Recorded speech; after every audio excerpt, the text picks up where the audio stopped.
Salut les amis, c'est le Poussin. Aujourd'hui, il est le 24 octobre. Il est tard, il est 11h du matin. Je parle doucement, vous m'excusez parce qu'il y a quelqu'un qui dort dans la pièce à côté encore. Et voilà, donc je parle pas trop fort. Attends, je bois mon café en même temps. Je voulais vous parler du livre de Fumio Sasaki, L'essentiel et rien d'autre. Celui-ci, L'essentiel et rien d'autre, ou comment le minimaliste peut vous rendre heureux. J'adore ce livre. J'ai lu pas mal de livres sur le minimalisme. Celui-ci, c'est probablement le meilleur en fait, tout simplement. Il commence déjà, en plus la couverture, alors vous voyez pas à l'écran là, mais la couverture, elle est dans une matière, c'est pas une matière classique quoi. Elle est trop bien faite. Ce livre déjà commence par des photos.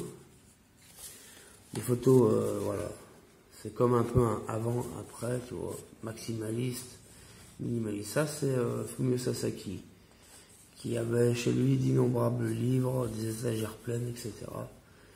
Et il est arrivé à ça, voilà, petit à petit. Voilà, ici on a une petite introduction. Le début est fait de photos. Voilà, ça c'est son intérieur, ça. Avant, après. Ça c'est sa vie maximaliste. Il avait d'innombrables bouquins. Il travaillait dans une maison d'édition en fait. Il buvait de l'alcool, il était vraiment... Voilà, tac. Vous voyez, il y a plusieurs photos.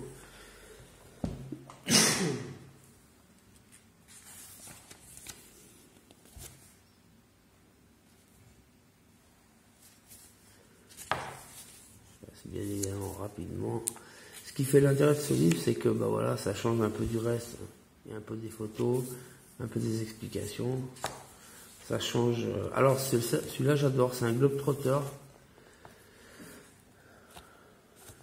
Globetrotter minimaliste. Il vit avec un sac à dos. D'ailleurs, on voit qu'il n'y a pas grand-chose dans son sac. Ça serait mon rêve. De vivre avec ça, ça serait mon rêve. Je veux dire, le jour où j'arrive à ça, oh là là, je suis aux anges. Tu vois, il a un Shemag, trousse de toilette, un filtre à eau. Il a pas grand chose. Ici, c'est tout détaillé. Je te montre pas trop tout parce que bon, ça va te couper l'envie d'aller l'acheter sinon. Tu vois, couteau, etc. Les bouquins, ordi, etc. Ce bouquin est fait en 5 parties. Merde, on voit ou pas? On voit pas.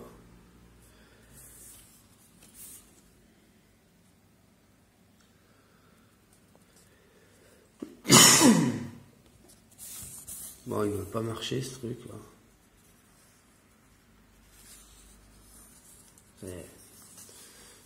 La lentille était dégueulasse. Alors il est fait en 5 parties. Pourquoi le minimalisme? Pourquoi sans autant de choses? 55 conseils pour vous aider à dire adieu à vos affaires. 12 choses qui ont changé en moi depuis que je me suis séparé de mes affaires. Se sentir heureux plutôt que de devenir heureux. Cette phrase, elle est super importante, en fait, parce que c'est vraiment ça, en fait, le minimalisme. C'est vraiment un processus, en fait. C'est vraiment un processus. C'est pas je deviens minimaliste pour devenir heureux. Je suis minimaliste et ça me rend heureux, quoi. Tu vois ce que c'est vraiment un processus. C'est un processus sur la durée. Voilà. Voilà, ça c'est le Seigneur. Bon, je vais pas te le lire. Il est extrêmement intéressant.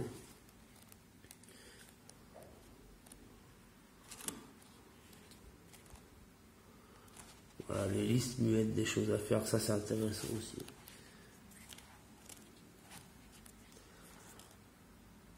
Vraiment un super livre. vraiment un super livre.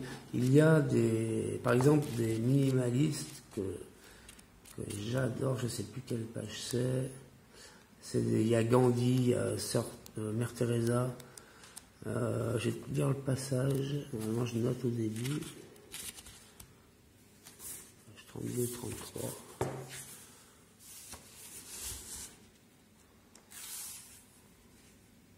Voilà, il y a un petit passage sur Mère Teresa, Steve Jobs et tout, qui est le parfait minimaliste. Je pense que Steve Jobs est le parfait exemple du minimaliste. Mère Teresa en est un autre. À sa mort,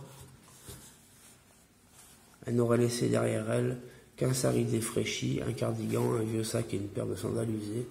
On dit aussi que le Mahatma Gandhi, qui prenait la non-possession, laissa derrière lui un logement extrêmement dépouillé. En remontant plus loin en arrière, on peut enfin citer Diogène, philosophe de la Grèce antique, qui aurait eu pour seule possession un morceau d'étoffe, lui servant de vêtement, ainsi qu'un gobelet de bois, qu'il cassa le jour où il vit un petit garçon boire dans ses mains.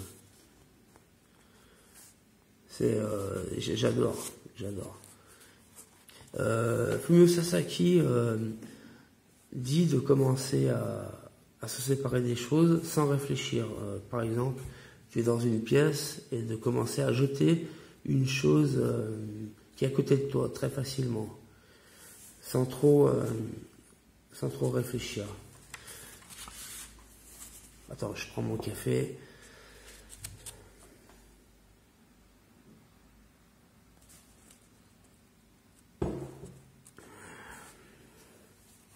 Trop d'informations à traiter.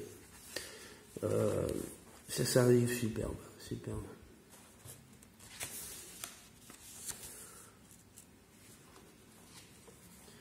Qui dit plus de technicité, dit moins d'encombrement. On peut tout faire avec un smartphone. Ça va, on peut faire pas mal de choses.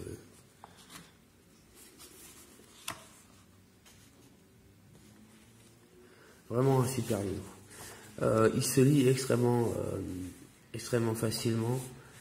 Je l'ai lu en 2 soirées en fait, ce livre. 2 soirées, 2 soirées.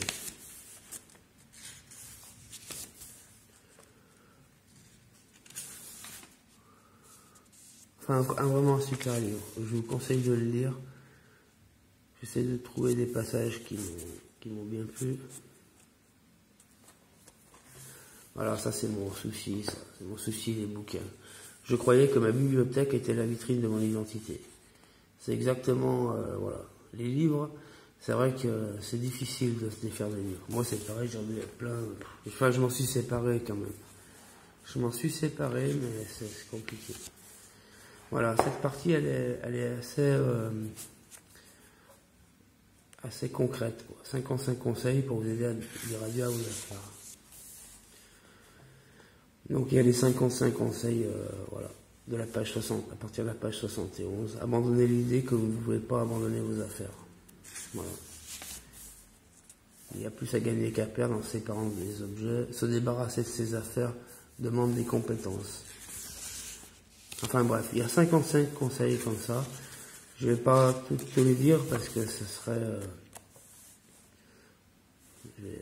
voilà, je vais t'en dire juste quelqu'un. Organiser n'est pas minimiser, voilà. C'est vrai que de ranger, de déplacer, c'est pas minimiser. Minimiser, c'est vraiment se séparer des choses.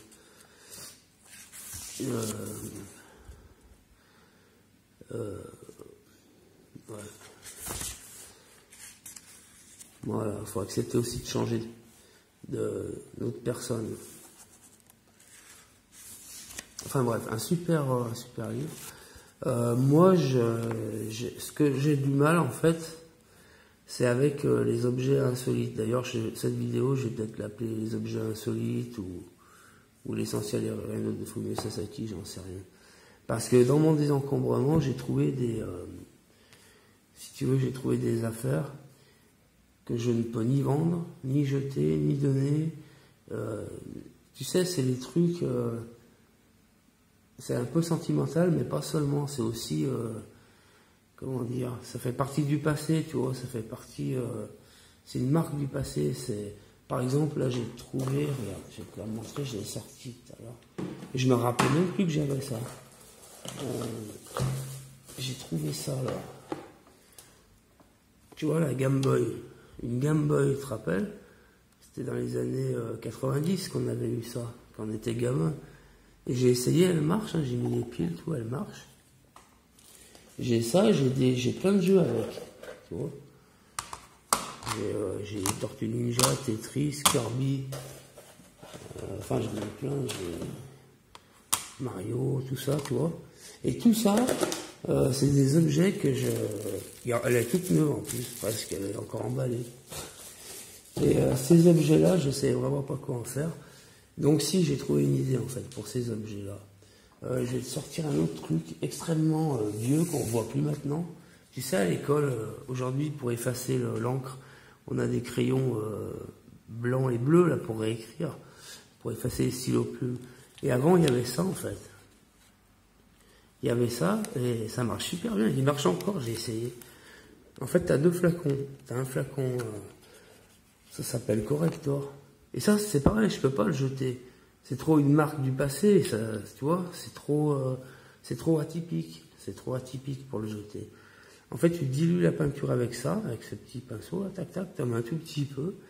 Et après, il faut que je parle doucement parce que je vais réveiller. Et après, tu mets le blanc et ça efface.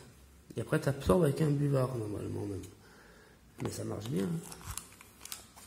Et ouais, il faut pas que je parle fort parce qu'en fait, j'ai hébergé hier soir une personne qui a pas de logement en fait.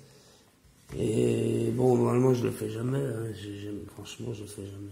Mais elle, j'avais déjà vu, j'avais déjà connu avant, donc voilà. Donc ça lui permet de se reposer, c'est pour ça qu'elle dort encore alors qu'il est 11 h du matin. Et ça lui permet déjà de se reposer, d'avoir chaud, de se laver, de manger. Et peut-être de contacter les associations aujourd'hui, là, après manger, mais après, bon, elle sera obligée de partir, hein, je peux pas regarder. Mais ça, peut-être que ça la reprendra, tu vois, physiquement, de dormir dehors pour les gens, c'est fatigant, hein, ça on ne se rend pas compte, moi je sais, parce que j'ai fait une période un peu, quand j'étais plus jeune, où c'était pareil, j'étais dehors, et donc je sais que c'est extrêmement fatigant, parce qu'on dort pas dehors, quand on est à la rue, on dort pas, on dort que d'un œil. Et donc c'est pour ça que, voilà, que je la laisse dormir le plus longtemps possible. Donc voilà ce livre que j'adore. Ah oui, alors pour en revenir à ces objets insolites, là, je me suis longtemps posé la question, qu'est-ce que j'en fais et tout. En même temps ça me fait mal de m'en séparer parce que j'adore. Et bien ce que je vais faire, c'est que je vais faire une capsule temporelle.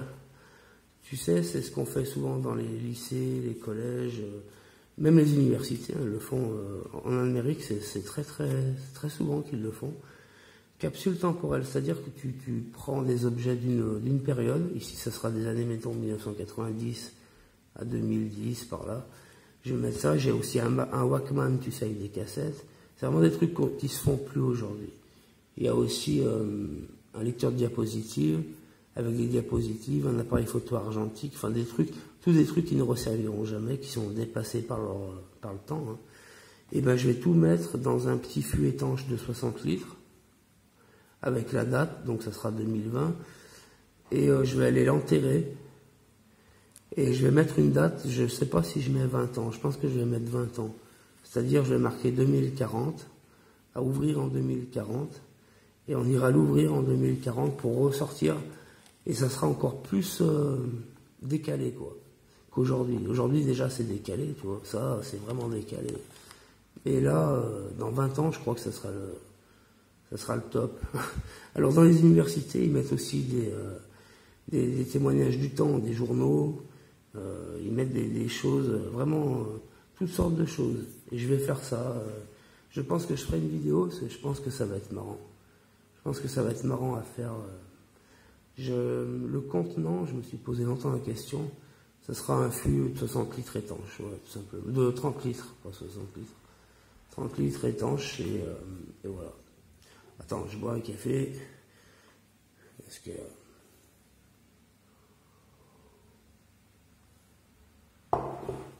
Et donc voilà, je vais faire ça. je pense que ça sera marrant, tu vois. Au moins, à défaut de s'en débarrasser, bah, ça fera une activité supplémentaire pour les gosses en plus. Quand on ira le déterrer dans 20 ans, ils vont halluciner, je pense. Voilà. Voilà ce retour sur ce livre, et voilà ce que je vais faire des objets un peu insolites, que je m'étais demandé, je me suis demandé ça pendant une semaine au moins, comme ce que j'allais en faire. Et franchement, ça me fait chier de les donner, parce que bon, voilà, c'est quand même cool. Merde, le focus, il marche encore pas. Voilà. Donc voilà les amis, je vais faire ça, et je vous souhaite une bonne journée. Aujourd'hui il fait beau quand même, ça va. Et je pense que là je vais réveiller, enfin je sais pas, je vais voir. On va voir. Prenez soin de vous, à la prochaine vidéo, mais je ne sais pas encore sur quoi, bien évidemment. C'est le poussin, à plus, salut.